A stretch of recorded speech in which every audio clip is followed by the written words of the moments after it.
¿Qué parte del ser humano es más grande? ¿Lo que puede ser medido o lo que no tiene medida?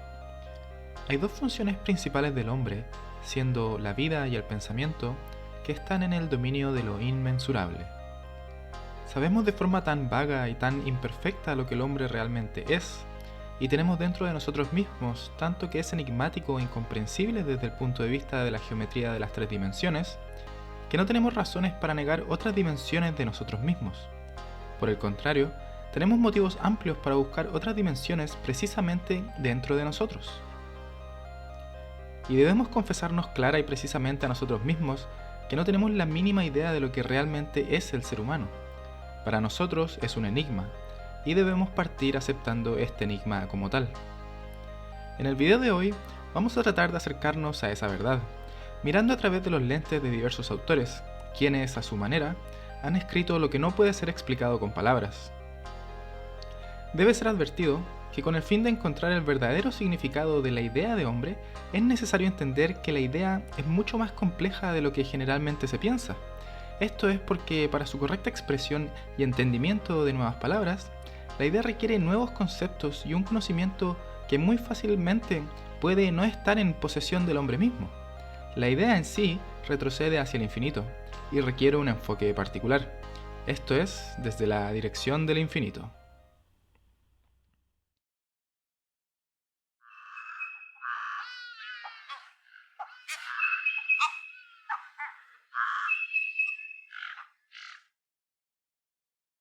Como muy bien lo describe Ouspensky en el capítulo Misticismo experimental de su libro Un nuevo modelo del universo, el infinito no era la continuación infinita en una dirección, sino que infinitas variaciones en un punto. Como veremos más adelante, todas las demás dimensiones nacen en cualquier punto de esta primera dimensión. Este punto, desde la perspectiva humana, es cualquier punto sin ancho, largo ni alto en el campo de la tercera dimensión. Es lo que se conoce como campo cuántico.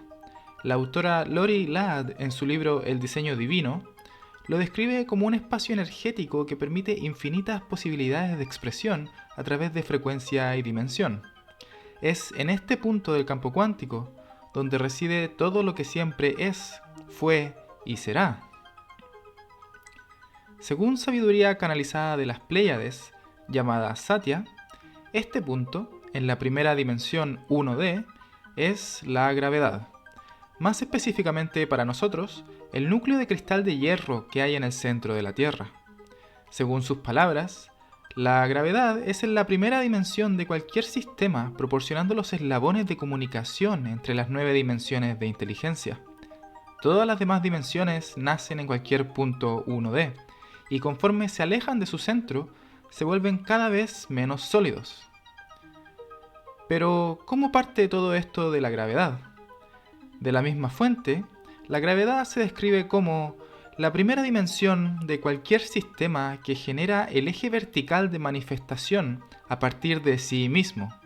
La gravedad es el campo más denso de cualquier forma creada, atrae a todas las partes de su forma hacia sí misma y tiene conciencia. Es dentro de este campo cuántico donde existen todos los campos dimensionales. También es preciso indicar que este campo cuántico mantiene leyes universales que le permiten a la conciencia entender cómo experimentarse a sí misma, pero ya volveremos a eso. Para definir al terrícola hay que definir el infinito. Y como bien dice el libro Evolución y Conciencia, Sistemas Humanos en Transición, editado por Erich Jansch y Conrad Waddington, ser capaz de describir lo infinito es autotrascender. Esta autotrascendencia es la capacidad de cambiar nuestro punto de vista, y de tal modo, la capacidad de ver una situación desde una nueva luz, como diríamos, la habilidad de elevarte por sobre tu propia sombra. En nuestro caso, la sombra de nuestra percepción. Como dice Ouspensky en el capítulo Superhombre de su libro antes señalado, desde el punto de vista del entendimiento moderno, todo el peligro está confinado a un razonamiento erróneo y allí se acaba. En realidad, sin embargo, todo esto está lejos de ser el final del asunto. Un error al razonar conduce a una serie de otros errores, y no es culpa de la idea, sino de acercarse de manera errónea a esta. Entonces, ¿en qué consiste un enfoque correcto? La idea de hombre tiene puntos de contacto con el problema del tiempo y con la idea del infinito. No es posible tocar la idea del hombre sin haber aclarado los medios para abarcar el problema del tiempo y la idea del infinito. ¿Y por qué? Porque el problema del tiempo y la idea del infinito contienen leyes sobre la acción del hombre. Sin conocer estas leyes, el hombre no conoce los efectos que se producirán al mover cualquier parte de sí mismo.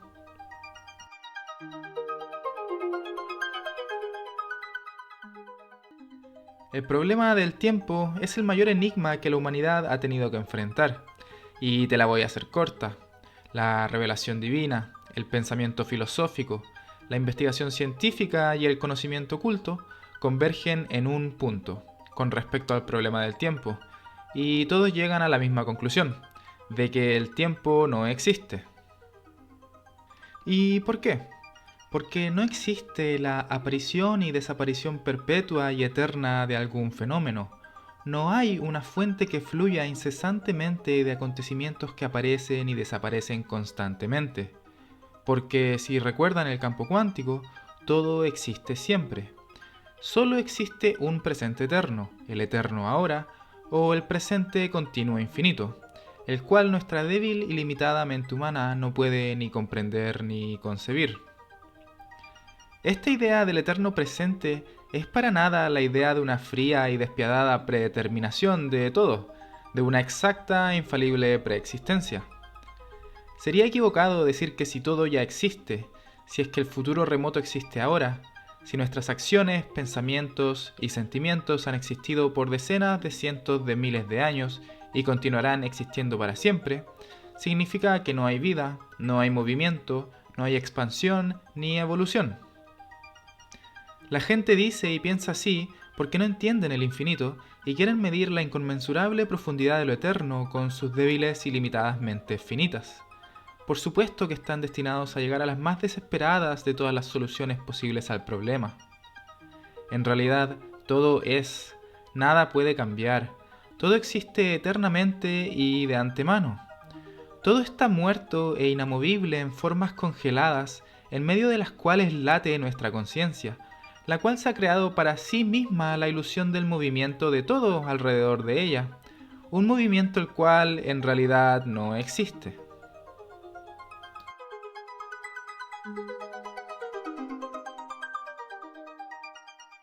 Pero incluso una comprensión tan débil y relativa de la idea del infinito como la que es posible para el limitado intelecto humano, siempre que se desarrolle a lo largo de líneas correctas, será suficiente para destruir cualquier fantasma sombrío de inmovilidad sin esperanza.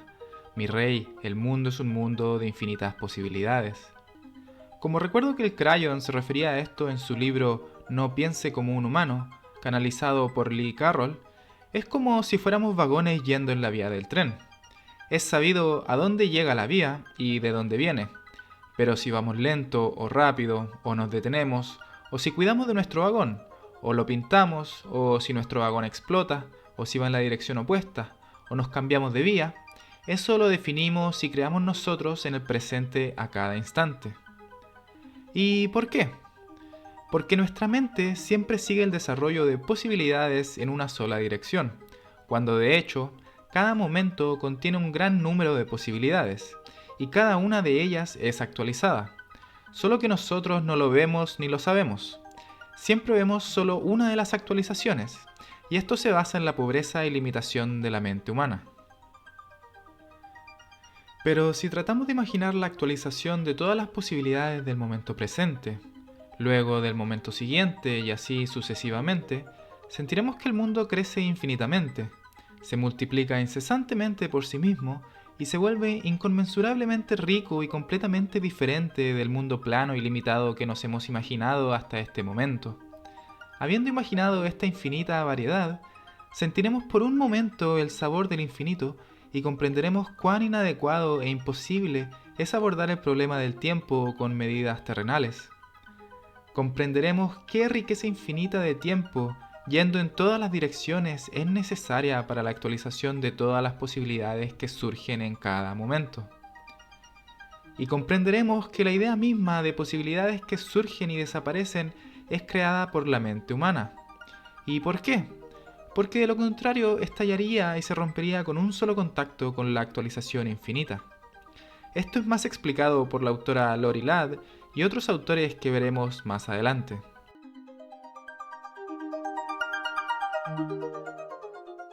Al mismo tiempo, sentiremos la irrealidad de todas nuestras deducciones pesimistas en comparación con la inmensidad de los horizontes que se nos despliegan.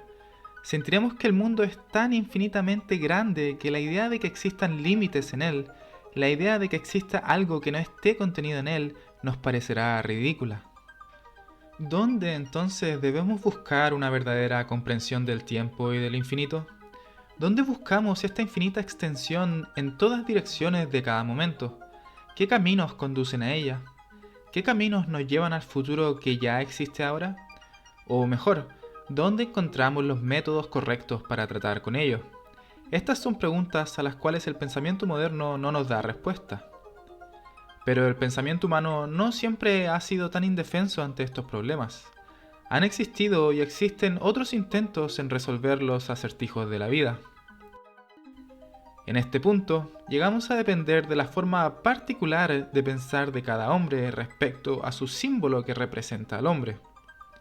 Si le preguntas a un religioso, te hablará de si el hombre es o no cristiano. Si le preguntamos a un metafísico, te definirá a un hombre basado en preguntas filosóficas y viceversa. Si le preguntas a un científico, te hablará de un hombre educado en la ciencia o de un bárbaro. Pero en realidad, la idea de hombre nunca ha existido aparte de la idea de conciencia.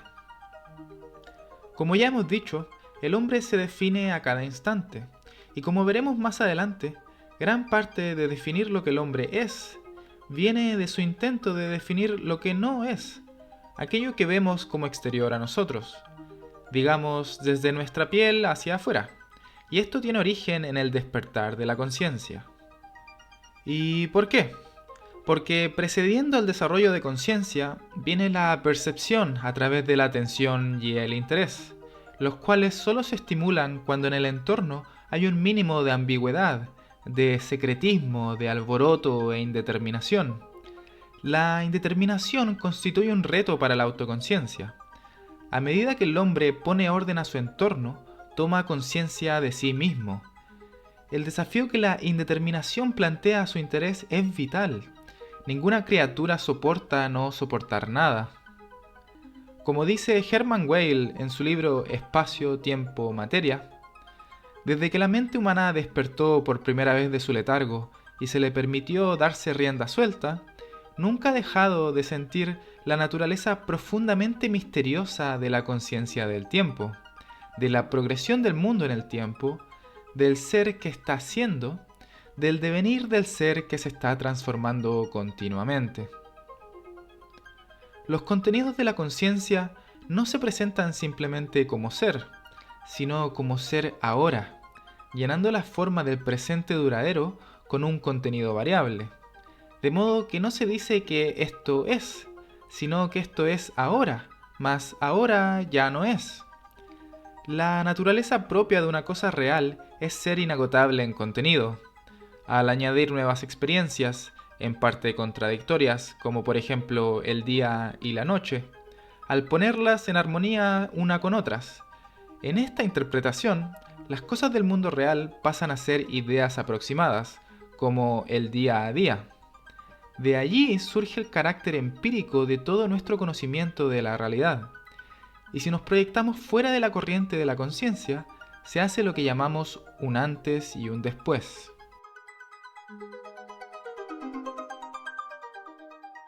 El tiempo es la forma del flujo de la conciencia, creado por nuestra mente para organizar su entorno cambiante. Como dice la entidad suprafísica Set, canalizada por Jane Roberts, nuestra percepción del tiempo como algo lineal es una ilusión creada por la estructura de nuestra conciencia física. El tiempo es una organización psíquica de la experiencia. De la misma manera que el tiempo es la forma del flujo de la conciencia, ahora pasando a lo físico, todas las características de las cosas materiales, tal como se nos presentan en los actos de percepción externa, como por ejemplo al percibir un color, están dotadas de la separación de la extensión espacial. Pero solo cuando construimos un único mundo real, conectado a partir de todas nuestras experiencias, la extensión espacial, que es un componente de cada percepción, se convierte en parte de un mismo espacio que lo abarca todo. De este modo, el espacio es la forma de la realidad material externa, es la forma del mundo externo. Las realidades allí afuera son un subproducto de la conciencia en sí misma.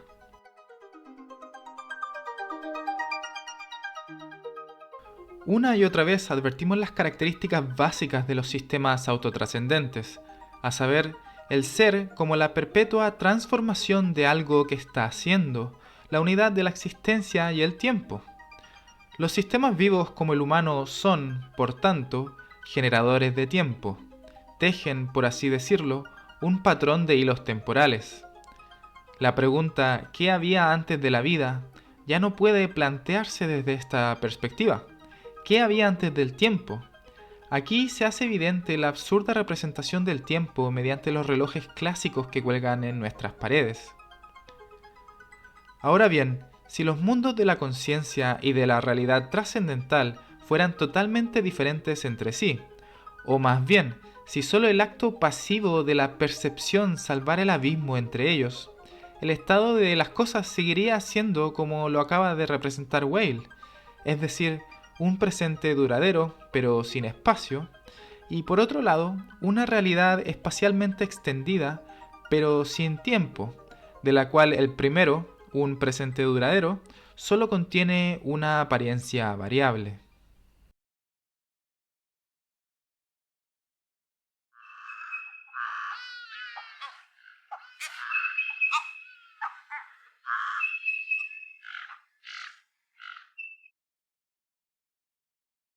Antecedente a toda percepción, existe en nosotros la experiencia del esfuerzo y de la oposición, de ser activo y ser pasivo. Para el hombre que lleva una vida natural de actividad, la percepción sirve, sobre todo, para situar con claridad ante su conciencia el punto de ataque determinado de la acción que desea y la fuente de oposición a ella. Como autor y sujeto de las acciones, me convierto en un individuo único con una realidad psíquica unida a un cuerpo que tiene su lugar en el espacio entre las cosas materiales del mundo exterior y por el cual estoy en comunicación con otros individuos similares. La conciencia, sin renunciar a su inmanencia, se convierte en un trozo de realidad, se convierte en esta persona particular, es decir, en mí mismo, que nació y morirá. Además, como resultado de esto, la conciencia extiende su red en forma de tiempo sobre la realidad. El cambio, el movimiento, el pasar del tiempo, el ser y el dejar de ser, existen dentro del tiempo mismo. Y al igual que mi voluntad de actuar sobre el mundo exterior a través y más allá de mi cuerpo como fuerza motriz, así el mundo exterior es a su vez activo. Y déjame decirte que sus fenómenos están relacionados en todo momento por una conexión causal. Como dice un nosotros del futuro, Ilan de los Essassani, canalizado por Andrew, fundamentalmente nosotros somos conciencia, y la idea de nuestra vida física, siendo nuestra expresión física y nuestra experiencia de una realidad lineal, son una declaración o una expresión de nuestra conciencia infinita.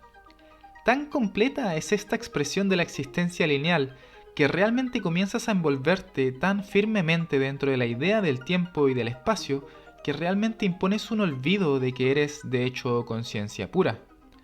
Siendo humano, a menudo comenzarás a reconocer, de nuevo, que tienes una conciencia y empezarás a expresarte como si tuvieras una conciencia, teniendo una mentalidad, teniendo patrones de pensamiento.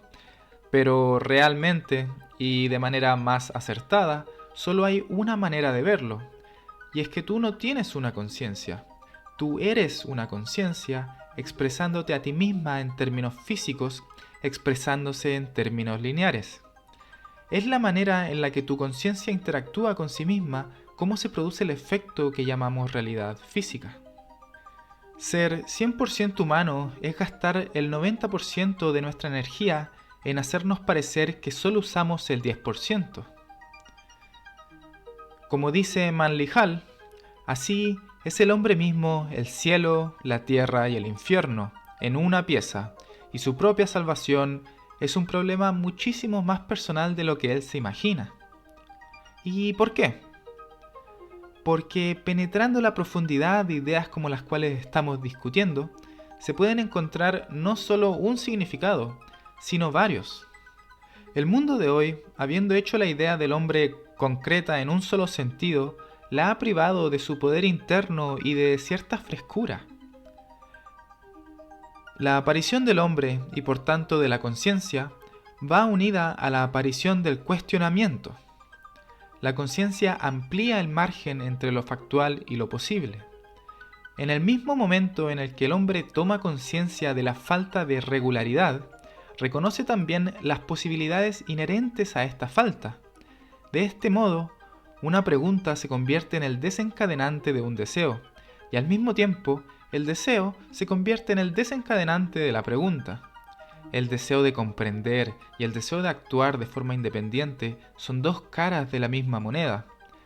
La conciencia del tiempo, es decir, la percepción de cosas que cambian y otras que no, genera la pregunta ¿por qué? En sus dos versiones, ¿de dónde y para qué? Junto con la posibilidad de la acción, es decir, la percepción de la propia individualidad, se plantean las preguntas ¿cómo y por qué?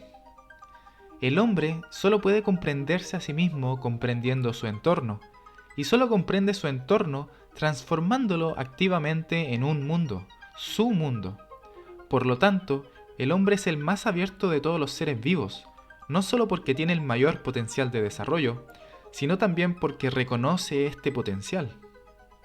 Es necesario notar que el potencial de esta conciencia dividida en baja conciencia y una conciencia más expandida, como por ejemplo niveles altos o bajos de las matemáticas, siempre será artificial.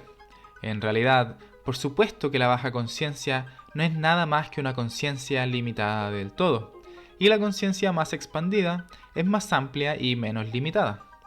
En relación a la conciencia, la cuestión de baja o más grande es tal que la conciencia baja es una limitada autoconciencia del todo, mientras que la conciencia más expandida es una autoconciencia más plena.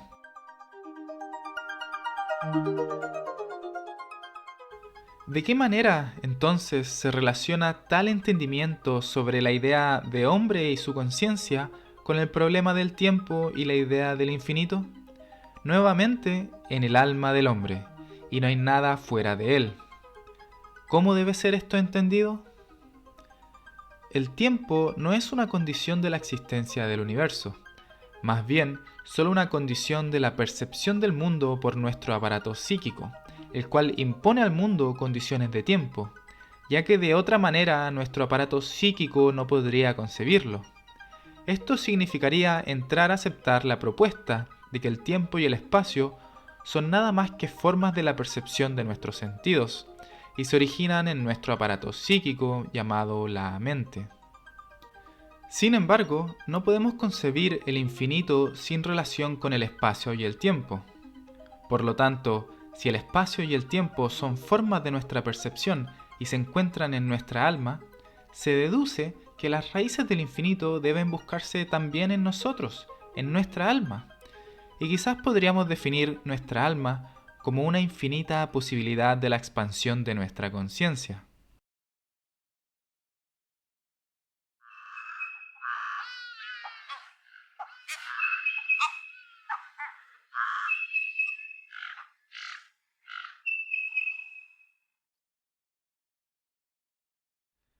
Las profundidades escondidas dentro de la conciencia del hombre eran bien entendidas por los filósofos místicos, cuales pensamientos estaban estrechamente relacionados con sistemas paralelos de filosofía hermética, alquimia, cábala y otros.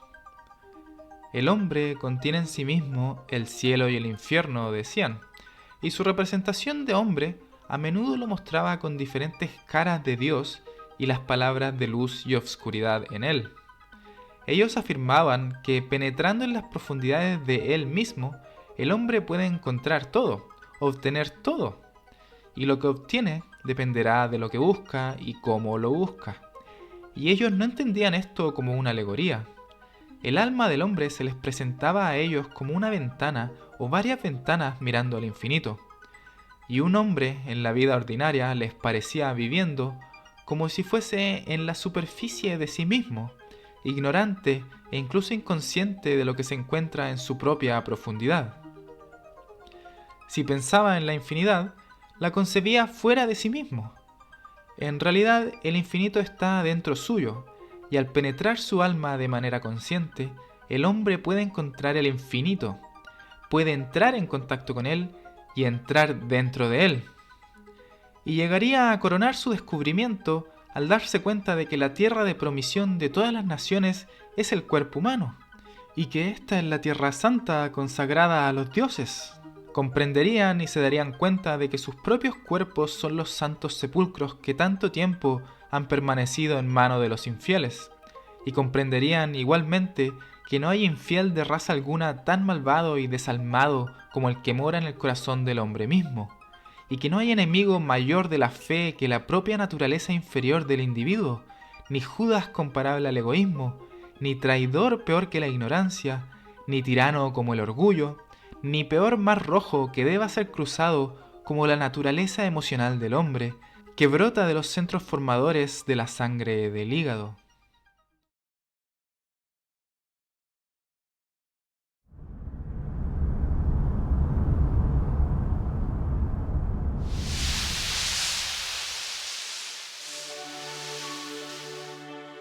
El mundo entero se estremeció y se emocionó ante el milagro del Éxodo. El nombre de Moisés estaba en boca de todos. La noticia del gran milagro llegó también al sabio rey de Arabistán. El rey llamó a su mejor pintor y le pidió que fuera a ver a Moisés, pintara su retrato y se lo trajera. Cuando el pintor regresó, el rey reunió a todos sus sabios, expertos en la ciencia de la fisonómica, y les pidió que definieran mediante el retrato el carácter de Moisés, sus cualidades, sus inclinaciones, hábitos y la fuente de su poder milagroso. Rey, respondieron los sabios, este es el retrato de un hombre cruel, altivo, ávido de ganancias, poseído por el deseo de poder y por todos los vicios que existen en el mundo. Estas palabras despertaron la indignación del rey. ¿Cómo es posible, exclamó, que un hombre cuyas maravillosas hazañas resuenan en todo el mundo sea de esa clase? Entre el pintor y los sabios se inició una disputa. El pintor afirmó que el retrato de Moisés había sido pintado por él con bastante exactitud, mientras que los sabios sostenían que el carácter de Moisés había sido determinado infaliblemente por ellos según el retrato. El sabio rey de Arabistán decidió verificar cuál de las partes en disputa tenía razón y él mismo partió hacia el campo de Israel. A primera vista, el rey se convenció de que el rostro de Moisés había sido retratado impecablemente por el pintor. Al entrar en la tienda del hombre de Dios, se arrodilló, se inclinó hasta el suelo y le contó a Moisés la disputa entre los artistas y los sabios. Al principio, hasta que vi tu rostro, dijo el rey, pensé que debía ser que el artista había pintado mal tu imagen, porque mis sabios son hombres muy expertos en la ciencia de la fisonómica. Ahora estoy convencido de que son hombres completamente inútiles y que su sabiduría es vana y sin ética. No, le respondió Moisés, no es así. Tanto el pintor como los fisonomistas son hombres muy hábiles, y ambas partes tienen razón. Debes saber que todos los vicios de los que hablaron los sabios me han sido asignados por la naturaleza, y quizás en un grado aún mayor del que ellos encontraron en mi retrato. Pero luché con mis vicios mediante largos e intensos esfuerzos de la voluntad, y gradualmente los superé, y los reprimí en mí, hasta que todo lo que se oponía a ellos se convirtió en mi segunda naturaleza, y en esto radica mi mayor orgullo.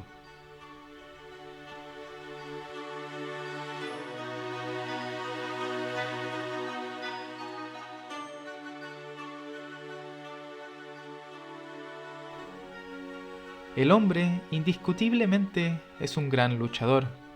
Es una verdadera lástima que el ser humano, con muy pocas excepciones, desperdicie tanta energía poniendo ciega confianza en que los problemas se solucionan dominándolos.